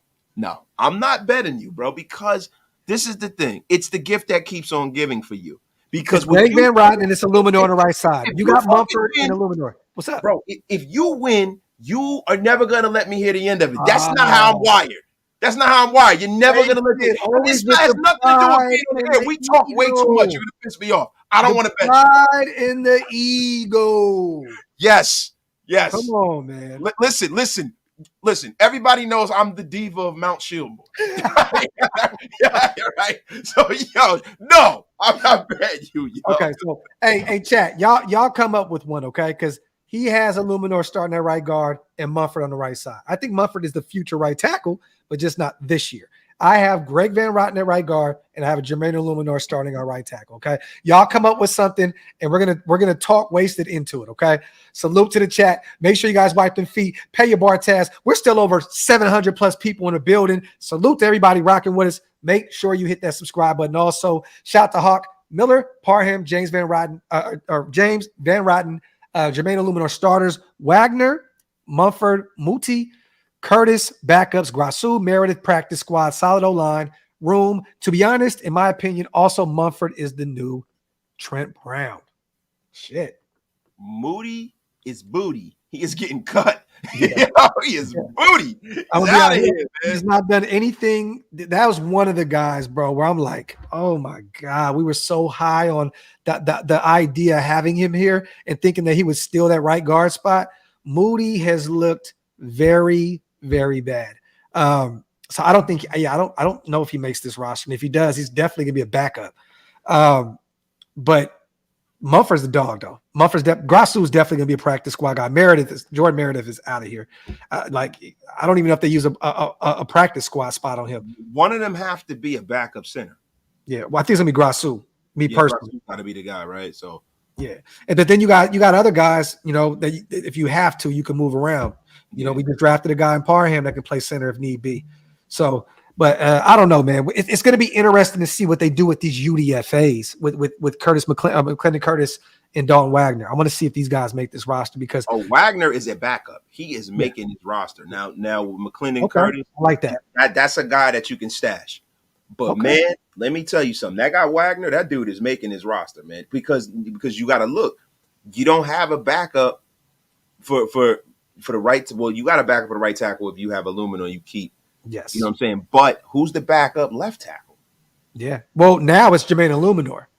You know what I'm saying? So if that's what's tricky because Dalton's not moving to the left side at all. So Yeah. Dalton is a right tackle. That's who he is. Dalton Wagner is on the right side of that offensive line. So the technically, bro, the backup left tackle is Jermaine Illuminor. Yeah. So look, you could put Brandon Parker's gone for the year. like Brandon High Stakes Parker. Shout out to him. Happy trails, Brandon Parker. We never knew you. Yo, they must have retrieved that tape from his house. Oh my God. They must have retrieved it, bro. They must have been like, okay, they sent somebody into his crib. They retrieved the dirt that he had on the organization. They got it back, and they instantly put Brandon Parker on the IR, and then just completely got rid of him off the team as a whole. And to boot, they had somebody hit him in the back of his kneecap with a little league bat. They gave him the Tanya Harding treatment. Little Nancy Kerrigan action. Yeah, they hit him with the Nancy. God, why? But they definitely retrieved that tape. I'm telling you this now, definitely. Salute to everybody here in the building. Illuminor looks better at left tackle than right tackle. Silver, I mean, look, he's probably less penalized out there at left tackle. But you got Colt Miller, who is one of the most underrated left tackles in the league. And I think that we're good with what we got already out there. Yeah, he said, Sean said, Parker will find his way back like a fungus. Is Brandon Parker Raider herpes? It might be. The gift that keeps on giving. The gift that keeps on giving. You can't give that shit goes with you everywhere. Let me see. Nah, man, salute to everybody here in the building, man. What else you got for us, man? How do you feel about Josh Jacobs signing today? He looked really happy going into the building. I don't know if you've seen all the videos and walking in, him and Zeke hugging. He looks like he is right where he wants to be. He just wanted it to make sense, which I understand. The Raiders did too. And it looks as though they came together, and everybody looks happy, bro. What did you take from seeing those videos? Man, what I take is, man, he has the proper mindset. Listen, it wasn't personal. Yeah. As long as it wasn't personal, and he comes in and he's not like on a negative, guy in the locker room, and he's willing to go out there and play. I think that was a power move from a vet. He's like, listen, man, I'm not getting the security that I'm looking for. So the security that I'm taking from this is making sure I'm as healthy as possible. I'm not getting dinged up. Yeah. I'm going to extend my vacation a little long. I'm going to work out.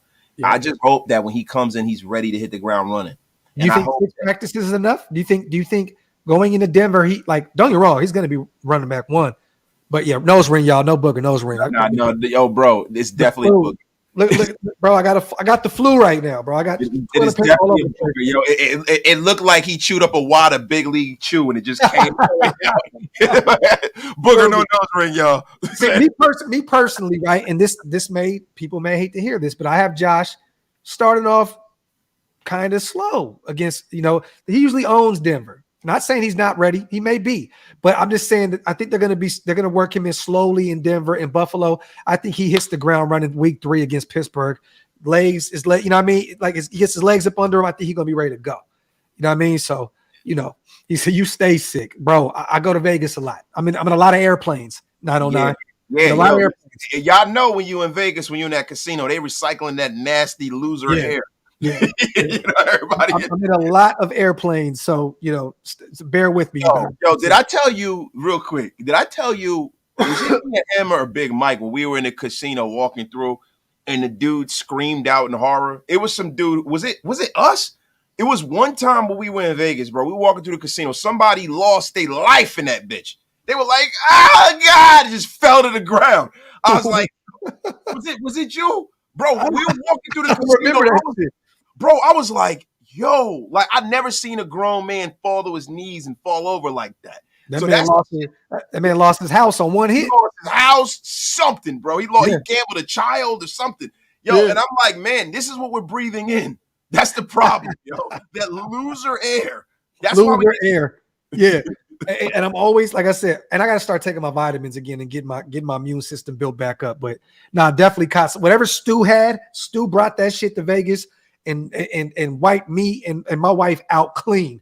We brought that shit back to our house. My son has been throwing up all fucking day. It's bad, man. It's bad. You've been stewed. We've been stewed. Definitely been stewed.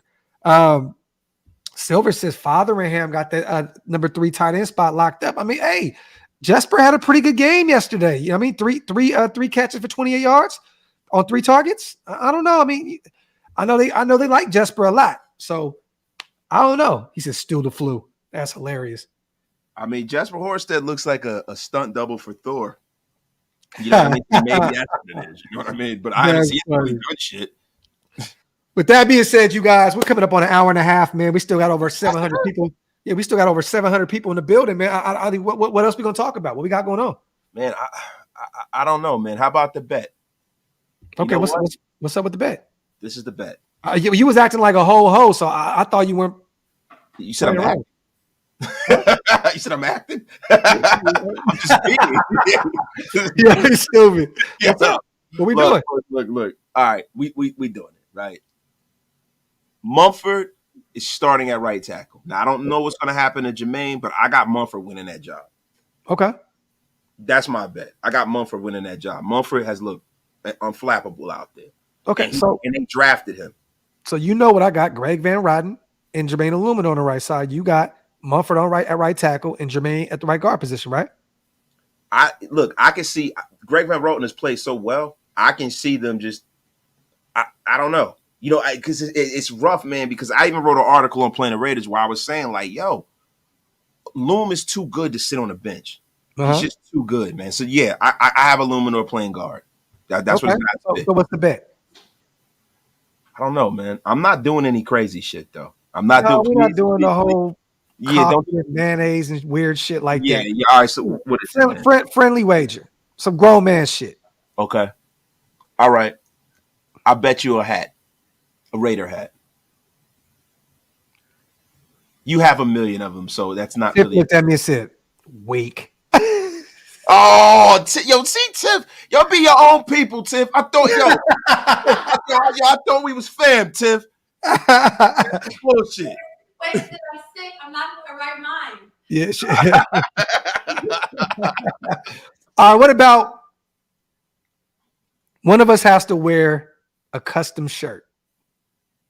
I got to pay for it if I'm right, or you have to pay for it if I'm right. I have to pay for it if you're right. Nothing crazy. Nothing crazy. All right, cool. Don't give me a shirt that says I'm a whole hoe. No. We're gonna do it like this. Wasted is the GOAT. Graph is the GOAT. No. That's it. Yeah, listen. I will break out in hives if I gotta wear a shirt that says Graph is the GOAT. I will break out in hives. That's funny. Tiff said, if you win, if I win, you got to wear a Derek Carr jersey. If I win, you got to wear an Antonio Brown jersey. Oh my God! All right. Whole life. God. All right. I might We'll figure it out. Best some personalized whiskey glasses. Now, Wasted don't drink. I'm not trying to get him drunk. This dude, y'all have no idea. At the draft, he drank like 5 or 6 Happy Dads and was like, "Man, these are good." And then realized, he looked at me. He said, "Yo, I'm feeling kind of like fucked up." And I'm like, "Bro, you're drinking alcohol." He's like, "Wait, these motherfuckers got alcohol in them?" Yo, he was twisted off the Happy Dads, bro. That shit was hilarious. Yo, that's so terrible, man. Yo, I'm almost embarrassed that that's like getting drunk off of wine coolers. yeah. Facts. Like a fucking high school girl getting drunk off the best. That's Yo, he said Graf got to wear a "It's a Booger" shirt. I like that. Let me see. Oh no, I got one. This is mine. You're not gonna do it, but this is mine. Chat. If I win, Wasted has to take his hat off. No way.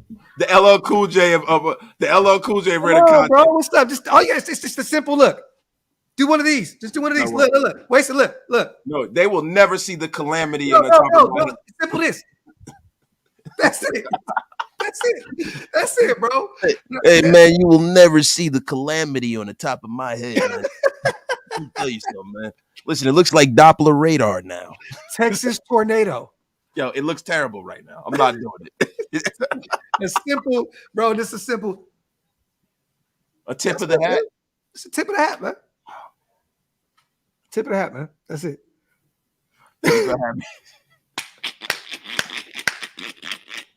Yo, Yo, it's just a simple, bro, that's man. terrible, bro. Bro, all I'm asking you, bro, just give me my flowers, bro. Just a simple, Yeah. that's it, bro. That's it. That's all I'm asking, bro. We gotta figure this out later, man. I don't know, bro. Yo, that shit is hilarious. Shout out to our family junior, man. Whoever loses has to put turf toe as their intro for a week. Damn. Oh, that's terrible. So we have to have a New York Giant tight end song as our intro. Yeah, and then get every live demonetized for playing that weak shit. Yeah. You know what? Well, Junior, we could do a one of us have to do a funny video to it. Like we could do like a funny video to turf toe. That'd be hilarious. Damn, yo, that's fucked up, man. That's That's one of the 3 worst rap songs in the history of God's creation. I can say it now because he's not a Raider anymore. Terrible. I said it when he was a Raider. That shit was terrible. Bro, we did say it when he was Bro, I'd rather listen to Sexy Red than that. Yeah, me too. Yeah. No, you're right. I'd rather, yeah. That's cool. Hey, Junior, hey, it takes a special kind of evil motherfucker to do that, to say that type of shit. Shout out to Junior. You are definitely one of the devil's homeboys. That's some wild. Yeah, man. That's not cool, bro. Like I'm so glad that I don't have to look at his whack ass raps no more. He came to the mecca of hip hop with that weak ass rap game, yo. You know what's funny, man? Every time I think of Darren Waller, it makes me think of Boris Kojo when he was in Brown Sugar. Yeah, maybe I can get me a rap coach. Yeah, maybe give me a rap coach. Yo, that shit's hilarious. Shout out to my dog Junior, man. Appreciate you, bro. That conversation you had with Mos Def in the kitchen. Yeah. He said, I got rap on the menu. Yo, salute to everybody here in the building, man. We appreciate you guys as always, man. Coming up on damn near an hour and 45, man. It felt like it was 10, 15 minutes, man. Yeah, I know. I mean, we can stay live for a little bit. I just don't know what else we're gonna talk about. Yeah, look, the only thing I could think to talk about is, you know, we've already went over the roster and stuff like that. It was a Twitter it was a tweet I put out what our prediction for the record is this year. That's the only thing I can really think about to talk about. You know, my prediction is 10-7. I got like what I said. What did I say to your shit? I didn't even, bro. You 17. I said 17-0, undefeated in the playoffs, 1-0 in the Super Bowl, man. Why not? 17-0.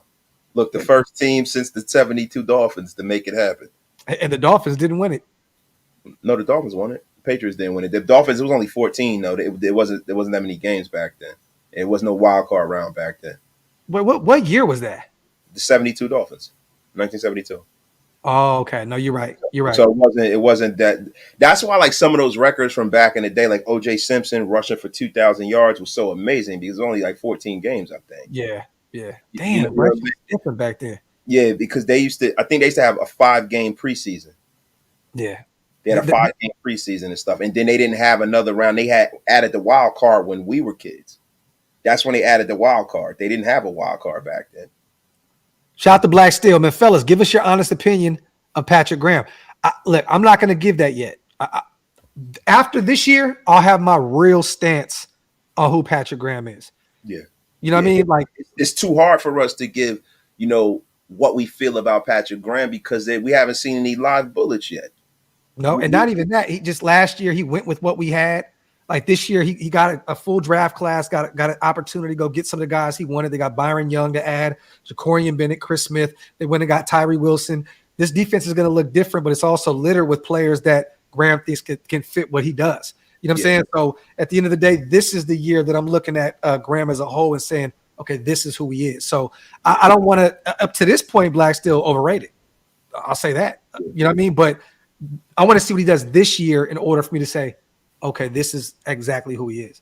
Bro, and you know the good thing about Patrick Graham, the reason why I feel like he has a really he has no excuses, because like when you have a lot of times you have an offensive head coach, right? They are, especially when you have an offensive head coach who's not in who's in control of the personnel decisions, right? Yeah. When you have an offensive head coach, a lot of times, like when Gruden was here, he always was thinking about the offense. We could say that he wasn't always offense first.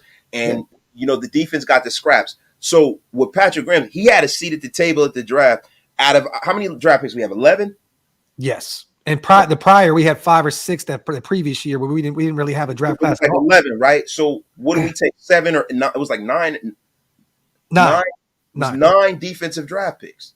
9, bro. So he was at the table. In the famous words of Bill. No. I'm sorry. This past draft, it was 7. It was 7. Yeah, it was 7, right? Right. It was 9. Aiden O'Connell. Because No. And Michael Mayer. Yeah. I think it was like 7. Yeah. Somewhere around there. We got Aiden O'Connell and then Tucker. Aiden, Tucker, and Michael Mayer. Yeah, Aiden, Tucker, and Michael Mayer. So we had 3 offense, and then it was 7, right? And we had to trade a pick to move up. So we had 11 picks. We had to trade a pick to move up to get Aiden. So 6 defensive players. Yeah, 7. Right? Was it 7? Because it was 10 picks. Did we have 10 picks this year? We had 9. Byron Young, Jacorian Bennett, Jade, Amari Burney. That's 5. And then we had shit, man. Byron Young, Tyree Wilson, Jacorian Bennett. Oh, yeah. Chris Smith. Boom. So 6.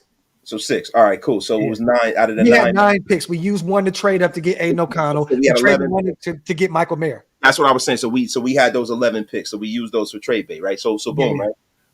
This is the thing. Bill Parcells always famously said, if you're going to cook the meal, I want to at least shop for the groceries.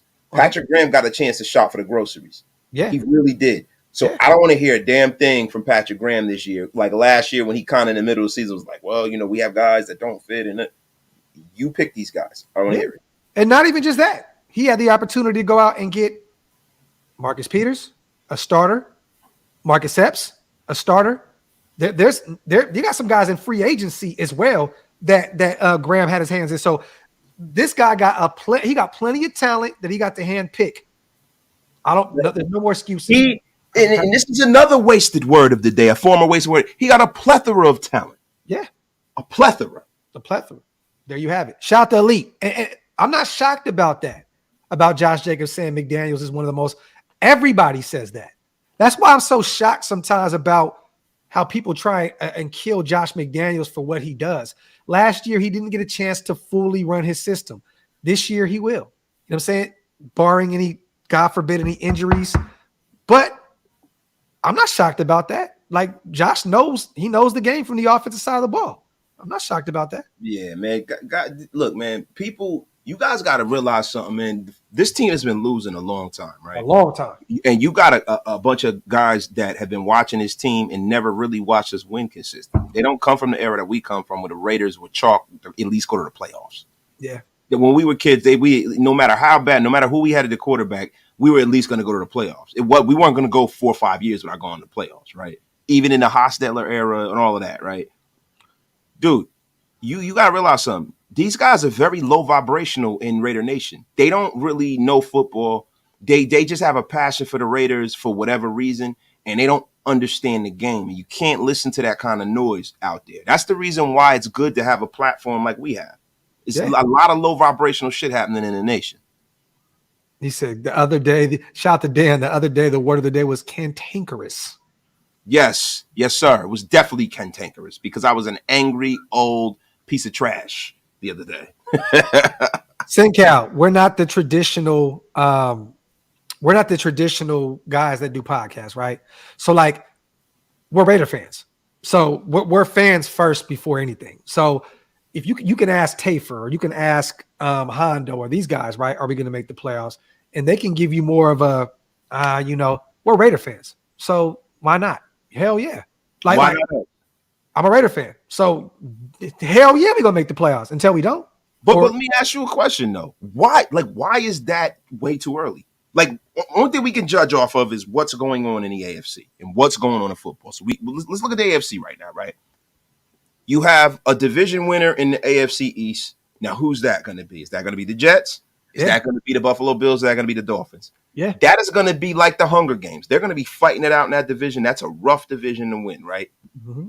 Then you have the Kansas City Chiefs. You could pencil them in. They're going to make the playoffs. I hate to say it, unless somebody slams Patrick Mahomes on his back like the jabroni he is, they're going to make the playoffs. Yeah. Then you look in the Central, right? The Steelers are up and coming. but it's probably going to be the Bengals. Best quarterback, best head coach. Well, not best head coach because Mike Tomlin is the best head coach of that division, right? Then you got the South. The South is So who we got making it in the AFC South? In the AFC South, I got Miami. Wait. Miami. Oh, no, I'm sorry. I got, so it's Tennessee, Indianapolis. I got the Texans. Jacksonville Jaguars. You got Jacksonville making it. I got the Jags making it, right? Jags. Because they got the best quarterback, right? And they've done some. Oh no, bro! And not even just that. That connection that he's already built with Calvin Ridley. People forgot about Calvin Ridley. This dude is going to be a top 5, top 7 wide receiver in this league, especially with the blonde bomber there, man. Trevor looked like, bro. Yo, Sunshine gonna give him that ball. But hey, you want to bet? What? What we doing? I'm just saying, Calvin Ridley. You want to bet? Stupid. But at the end of the day, right? So now that you have that out the way, look at the AFC West, right? We always play the Chargers tough. We've been beating them and splitting and losing by a point or two, right? And then the Denver Broncos are going to be an abject failure and dumpster fire. There's no reason why we can't get a wild card. There ain't no reason. Yeah. There ain't no reason. So people say that, look, with the Jets, it looks great on paper. Normally when it looks great on paper, it doesn't translate on the field. Yeah. That's how it always. Look, last year people said the Chiefs, they lost Tyreek Hill, it's over with. They had a good draft, ran it back, won a Super Bowl. You know what I'm saying? Bills. The Buffalo Bills have been regressing since Brian DeBall is the head coach of the Giants. The original dream team in Philadelphia on paper was, oh my God. Didn't work. And people forget Aaron Rodgers is another year older, and he's not Aaron Rodgers, and they have some questions on that offensive line with the New York Jets.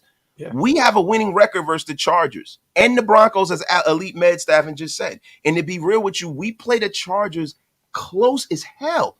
All the time. We do. And we have a lot of stuff, and I got to give credit to Colin Cowherd. I normally don't, but I do. He says we have some things that other teams don't have. Yeah. Elite pass rusher. Star running back. Star wide receiver. Head coach. Good offensive line. We got some things. Man. Mm-hmm. Don't be surprised, bruh. Don't be surprised. Definitely. Let me see. Yeah. Carlos, that's the thing that I'm worried about right now is that defensive tackle room. Because it's been a problem forever, man. I thought that Byron Young would have stood out at some point during this preseason. I know he was dealing with some injuries and stuff like that, but damn, bro, like one of these guys, man, Jay did. Jay stood out a little bit. That dude is a mauler, bro. That dude's a dog. Like he's from the U. Yeah, he's originally from the U. Yeah. He's from the U. Look, guys, let me tell you something about Byron Young. Byron Young is going to be the guy this year that everybody's going to be like, holy crap, this guy's awesome. You got to understand something. Ooh, okay. He's a rookie, and he's dinged up. He's trying to find his footing. Once he gets healthy, watch what happens. Because he has so many tools. I think that he is going to be the Justin Tuck as far as the Giants 07 run when they had. And that's the thing that I like. We don't just see – there have been years past where we've had guys fill roster spots that didn't belong on any team in the league. And you're talking about Byron Young? Yes. Okay. Byron Young it reminds me a lot of Justin Tuck. A lot of Justin Tuck, man, because he's a guy you can line up. Outside, inside. He is a super rusher, bro. He's a pass rusher. He could play the run. He could set an edge. Yeah. He's the kind of young guy that you need. And this is the difference between what we've had in the past. In the past, we've had guys like, Hank is okay. I like this real quick, real fast. I'm going to cut you off. And Maul, that's all we need. Because you got Max on one edge, you got Chandler, or you got Tyree on the other edge. You need that cleanup guy. That's the problem. We haven't had a cleanup guy forever. We need a cleanup guy. I'm cool with him picking up some sacks because Max and Chandler did all the dirty work. I'm cool with that. If he's there, it is what it is. You know what I'm saying? But I think he's a little bit better than just being a cleanup guy. I agree with Wasted. I don't know about the Justin Tuck shit yet, but I agree with you in the sense of he can do it all. He just has to put it all together. Poor man's Justin Tuck. Let's get that out of the way. Okay. Poor man's Justin Tuck. Justin Tuck is damn near Hall of Fame player. Okay. And at least Kyrie reminds of OC. Okay. Yeah. Guys, you got to realize the reason why the Giants won the Super Bowl in 2007 because they were able to rush 4 and drop 7. And they got pressure and manufactured pressure without having to scheme it up.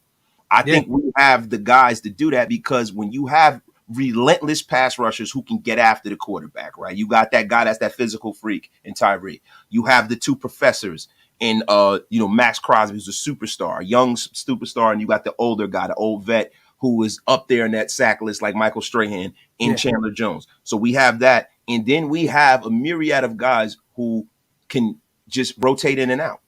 And when you got guys that you can rotate in and out, you have the advantage over the offensive line because if you have a good offensive line, you don't ever really rotate your offensive linemen out. They're sucking wind, they're throwing up, they're still playing. But with the defensive tackles, they go like this. Come on out. Come on out. Bring another guy in. Come on out. Bring another guy in. And that's the way you win in the National Football League. Like, I see, I'm not willing to give up on him being a pass rusher just yet. Like, I'm cool with seeing, Tyree Wilson get some reps from the interior. Definitely, like maybe some NASCAR packages or some shit. But like yesterday, we seen what he provides that power. And I see a lot of people equate that word power with like the middle of the defensive line, right? Like, he should be a defensive tackle. He's slow and so on and so forth. I don't agree with that. Allow him some time to develop and where he is. He's not fucking slow, bro. No. He's just tall as all hell. Yeah. So it doesn't take him. It takes him 3 or 4 strides where it takes other guys 6 or 7. Yeah. He's a Clydesdale. He's not a show pony, but he ain't slow. Yeah, but I don't want to move him to defensive tackle. Like you know what I mean? There's no reason for it. That's why they went and drafted Byron Young. That's why they took Tyree over Jalen Carter because they wanted that guy on the outside. And eventually, man, look, Chandler Jones is going to retire, and who's his replacement? Boom, Tyree Wilson. Tyree Wilson. If you look at his pro comp, it's a good thing when your pro comp is Myles Garrett. Yeah. They couldn't find anybody else to compare this kid to in the league, but Myles fucking Garrett. Yeah, let's just be for real here. That's and he kind of moves the way he moves. Like he does because people say Myles Garrett. Myles Garrett isn't slow. He's like Jason Voorhees. Yeah, he comes around the edge and he's so damn tall and rangy. You're running his fab. You're running like freaking Usain Bolt. You turn around, he's closer. You turn around, he's right on you. Turn around, he stabs you. That's how he is when you get a big dude like that, man, coming around that edge, man. I'm telling you, Tyree is sudden, bro. He's not slow. You guys, he only had a few reps yesterday. Allow this kid some time to put it all together. Shout out to Orlando. What up, everyone? Slam dunk Kelsey and Mahomes. What? Yes. Slam dunk them on their face. I want to see, and the thing with Patrick Mahomes is pissing me off is that he's getting more cocky. He sounds like Kenny Powers. Yeah. He sounds like he sounds like Kenny Powers. He sounds like Ricky Bobby. I am the best there absolutely is. You know what I'm saying? If you're not first, you're last. I can't stand it. Yeah, he only played 12 snaps. Give him some time. Facts, Federal. Tyree got all the measurables. You can't teach that. All his flaws are fixable. Factory. All right, let me see. Who's the last wide receiver taking that spot? I talked about this already. Wait, who you got wasted on the that last spot? Is it Philip Dorsett? Is it Cam Sims? Cam Sims. Okay, so Christian Wilkins. I don't think that Philip Dorsett is like the last guy. He's not the last guy. I think Cam Sims is the last guy. I think Keelan Cole might be out of here. Okay. And I think he got beat up a little bit yesterday. I think he only had 1 reception yesterday. Yeah, Keelan might have to go serve some of that pie somewhere else. James, this is facts. He's cocky because he hasn't been humbled yet. That's right. He needs to be slammed on his back like the jabroni he is. He needs to be, somebody needs to put him in a camel clutch. Shout out to the Iron Sheik. Rest in peace. Yeah, facts. Let me see. All right, man. Well, with that being said, you ready to get up out of here, man? Yeah, man. I definitely am, man. I should have been I didn't go to the gym. And now I'm probably not. I'm going to lay up under my wife's ass and hang out. Best way to do it, man. I'm going to watch The Real Housewives and look at other asses. I don't know. Salute to everybody here in the building. We would hate to leave with I got 600 over here right now. I know a bunch of people that wasted. We probably got like a band in here right now. But we talked about it all. Salute to everybody here, man. We got real football upon us in the next few weeks.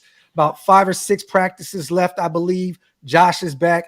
We left preseason with any real major injuries, which is a blessing. There's no excuses to not go into Mile High, especially with Denver dealing with all the turnaround. Peyton, Stiddy played a hell of a game for them. They may have some quarterback drama here soon, man. I'm gonna be real. All the injuries. I'm looking forward to week 1, and we're going to talk about that this upcoming week. We're on to Denver moving forward, you guys. We are not talking about preseason football anymore. We are only talking about what matters the most, and that is regular season football. So from here on out, anything we say, it's real. It's real. Yes, that shit just got real. I didn't mean to. I'm trying not to cuss so much. I'm sorry, y'all. But I'm going to tell y'all something. The one thing we didn't say this whole live. Content. Yo, facts. And salute to our dog, JT Douglas. Peace, brothers. Salute to our guy, man, JT, the resident Mount Shillmore comedian. Salute to our guy. With that being said, you guys, on the way out, man, wipe them feet. Yeah, keep cussing, man. This is facts. Don't ever change, waste it. With that being said, you guys, man, make sure you wipe them feet, pay your bar tabs, hit that subscribe button on both channels. OakLasVegas.com for the drip, PlanetRaiders.com for everything else, and WoodsonWhiskey.com for the GOAT whiskey. Shout Other out than that, man, baby. we are outro, man. Salute to y'all. Love. One.